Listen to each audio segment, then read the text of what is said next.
નમસ્કાર. આજે આપણે વાત કરીશું શીલ વિશે, એટલે કે ચારિત્ર્ય કે સદાચાર. આપણી પાસે 5 શીલ પીડીએફમાંથી કેટલીક વાતો છે. એમાં ખાસ કરીને યુવા પેઢીના સંદર્ભમાં અમુક અનુભવો અને સામાજિક અવલોકનો રજૂ થયા છે. તો આજે આપણે આ લખાણના મુખ્ય વિચારોને જરા ઊંડાણપૂર્વક સમજવાની કોશિશ કરીશું. ચાલો શરૂ કરીએ. ચોક્કસ. અને આપણી આ ચર્ચા એ સંપૂર્ણપણે આ આપેલા લખાણમાં જે દૃષ્ટિકોણ છે ને એના પર જ આધારિત રહેશે. એટલે કે શીલનું મહત્વ શું છે અને લેખકના મતે આજના સમાજમાં કયા પરિબળો એના પર અસર કરી રહ્યા છે, ખાસ કરીને જેમ તમે કહ્યું કિશોરો અને યુવાનોના જીવનમાં. હા, લખાણની શરૂઆત જ એક ચોક્કસ ઉદાહરણથી થાય છે, શૈલીના કિસ્સાથી.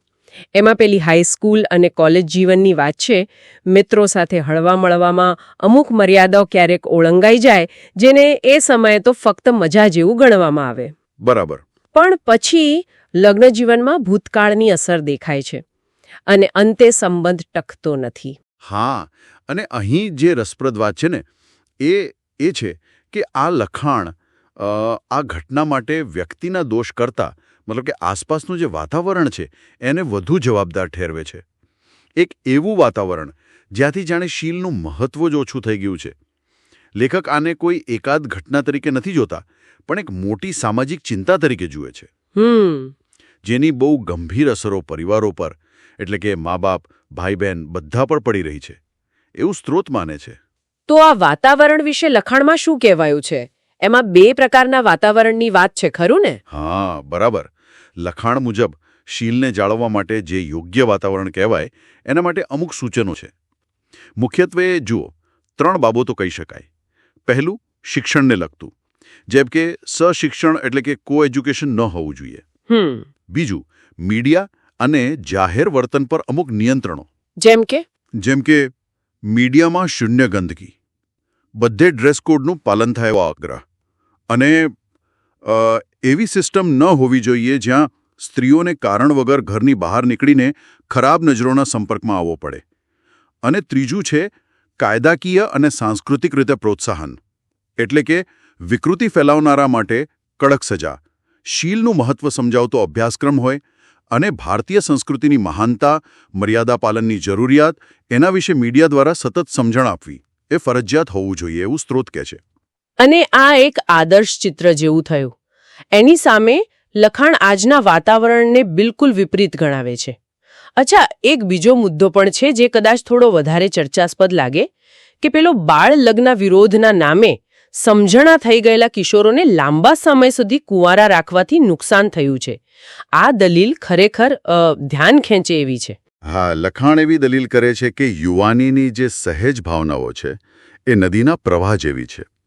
હવે જો સમાજ કે ધર્મ માન્ય માર્ગ એટલે કે લગ્ન એ જો બંધ હોય તો પછી આ ઉર્જા લેખકના મતે એ ખોટા, નીચા, ગંદા રસ્તાઓ શોધી લે છે, જે પછી સમાજ, સ્વાસ્થ્ય, પારિવારિક જીવન બધા માટે નુકસાનકારક બને છે.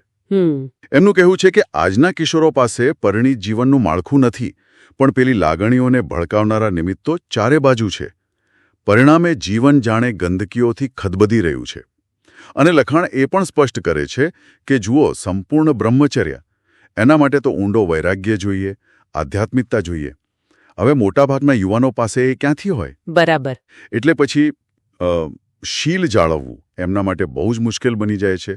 અને આ જ વાતમાં મા બાપ ક્યારેક જે ભ્રમમાં રહે છે કે મારી દીકરી તો બહુ સારી છે, એની પણ ટીકા કરાય છે. એટલે અહીં તો એવું લાગે છે કે લખાણ આધુનિક જીવનના લગભગ દરેક પાસા પર સવાલ ઉઠાવી રહ્યું છે. ટીવી, ફિલ્મો, જાહેરાતો, સ્કૂલ કોલેજનું વાતાવરણ, પછી શીલ વિશે શિક્ષણનો અભાવ, પહેરવેશ શરમ સાચવનાર છે કે બેશરમ બનાવનાર, મિત્ર વર્તુળ, ફોન પરની વાતો, મેસેજ, આ બધું શું શીલ માટે પોષક છે? બિલકુલ. પેલું 19 વર્ષની છોકરીનું ટાઇટ ડ્રેસમાં છોકરાઓ વચ્ચે ભણવા જવાનું દ્રશ્ય, એને તો લખાણ શીલના દેવાળા સમાન ગણાવે છે. બરાબર. અને એટલે જ આ લખાણ પેલું રિવર્સ જવાની એટલે કે પાછા વળવાની જરૂરિયાત પર ભાર મૂકે છે. ચારિત્ર્યનો વિકાસ થાય એને જ સાચો વિકાસ ગણાવ્યો છે. શીલપાલનના ફાયદા પણ ગણાવ્યા છે. પછી એ શુદ્ધ બ્રહ્મચર્ય હોય કે એક જીવનસાથી પ્રત્યે વફાદારી. કેવા ફાયદા? લાંબો આયુષ્ય, મજબૂત શરીર, હાડકાં, તેજસ્વી ત્વચા, પછી will power, mind power, memory power, આ બધું વધે. એક આધુનિક વૈજ્ઞાનિકના સંશોધનનો ઉલ્લેખ પણ છે કે મગજ અને કામેન્દ્રિય વચ્ચે શક્તિ માટે જાણે સ્પર્ધા ચાલે છે. એટલે વાસનાગ્રસ્ત વ્યક્તિ શારીરિક અને માનસિક રીતે નબળી પડે છે.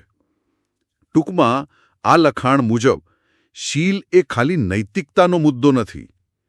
એ સ્વભાવ, પારિવારિક સુખ, શારીરિક માનસિક સ્વાસ્થ્ય, પવિત્રતા આ બધા સાથે જોડાયેલું છે, જેના ફળ આજન્મ અને પરજન્મમાં મળે છે એવું કહે છે. પેલી શીલોપદેશ માલા પુસ્તકનું સૂચન પણ કર્યું છે.